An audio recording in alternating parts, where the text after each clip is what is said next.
We had a really solid weekend. I think 2/3 we had, and fastest lap in race 2 and 1/10 off fastest lap in race 1. We were right there with the top 3, or top 2.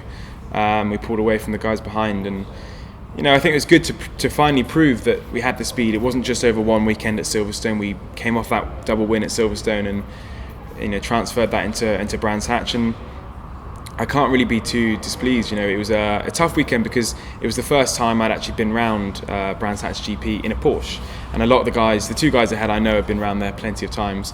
So it's really tough to be too critical on that moment, to say we should have done a little bit better. We were 10th off in qualifying. 1/10 of a second, was back in mid-season or early season we'd be like 7 or 8 tenths off. So yeah, I can't be too unhappy with the performance. We just missed out on by 8 or 9 points on the Rookie Cup.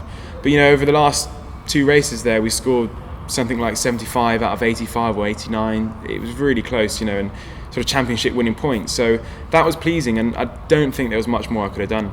We signed at the start of the year with a team that we thought were a top Porsche team, Porsche Carrera Cup team, and they let me down, unfortunately.